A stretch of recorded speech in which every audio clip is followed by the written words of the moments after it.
we are at the construction site of Legoland, and we are here with Adrian Jones. He's the General Manager, so he's going to give us a little insight into what we can expect this October when the park kicks off its grand opening.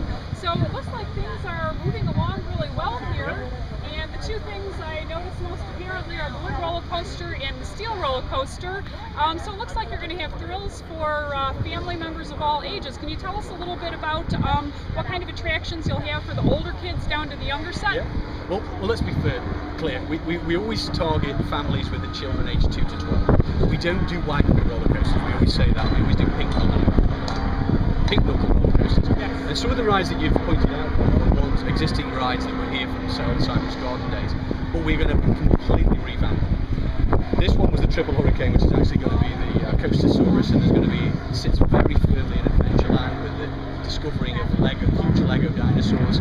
And then this will be in the flying school will actually be in Lego City, which again is a core Lego proposition and a core Lego product. So that's really nice. You're kind of bringing that Lego theme to some of the things that were here originally with Cypress Gardens. Absolutely. When we did a master plan of the park, first things first, we knew the park was beautiful.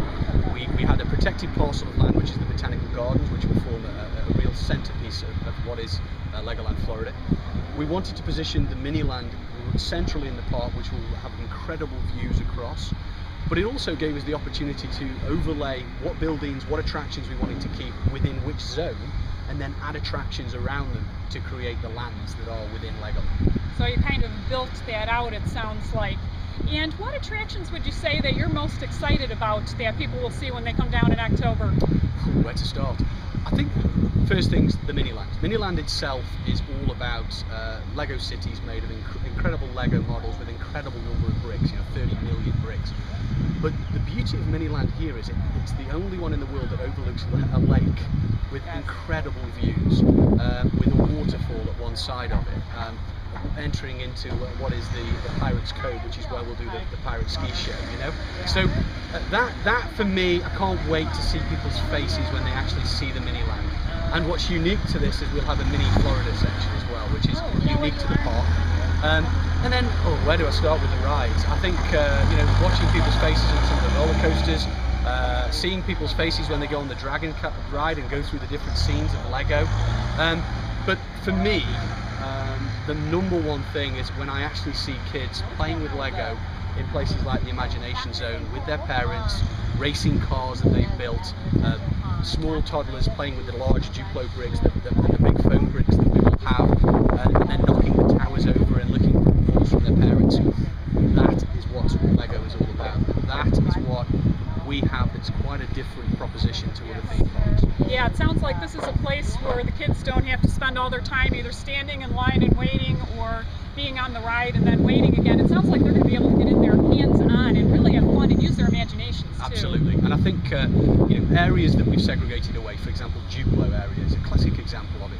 We've thought about the parents, we've thought about what the kids want and what the parents' priorities are. So, plenty of seating. We've got baby care facilities right there. It's all fenced in, cordoned in a safe, soft play area. But then you also have the number of rides positioned around a central play area. All thought through. We've learned from our other Legoland parks that that's what people want. So I can sit down and go, yeah, we'll go on this ride now, but they don't have to walk far, but they've still got the play area as well in the middle of it. So areas are designed with that in mind. So it's really built around families, so you can come have a nice day where it's not that exhausting. I've got to run through it, but you can just sit and relax and watch the kids play. And we're not trying to be all things to all people as well. We actively say that we don't particularly have anything for teenagers here or groups of youth. It is specifically for families with small children. And that in itself, if you've got small children, that's a blessing sometimes in these parks. But that's what we do. Well, that's great, and it sounds like you're really accomplishing that here. Very excited to come back in October and see it all come together, and thank you so much for meeting with us today. No problem at all. Pleasure. Thank you. Very competitive, quality, fire, how to put fire out, but it's all about family interaction. It's not a passive experience at all. And that's what makes Lego completely different. So basically you have that educational component, but you're drawing them in with the competition and with the fun. Absolutely. And the whole thing about the imagination building, which you see over here, within there you've got the test and build, and the test and build is all about building cars. So it typically is dads racing other dads down these huge test tracks, and it's all about who finishes first. And it's not just about the competition, they're learning as well. It's building, and they're being creative in terms of making their cars or making their earthquake tables. We have earthquake tables where you build towers, they switch them on, and so they learn how to build, stable structures. And so there's an education component. They don't even think, the kids don't even realise that they're learning, Oh, that's neat. And I have to ask you, what ride is that? Is that a tower, or just No, this is the Flying Island. This used to be in the old Cypress Gardens. And what we've done is we've decided to keep this ride, and we've completely revamped it. And why we love it so much is not only is it unique for a Legoland park, but it's also right near the main entrance. So you come in, you go on this, you get a feeling of scale of where you want to go.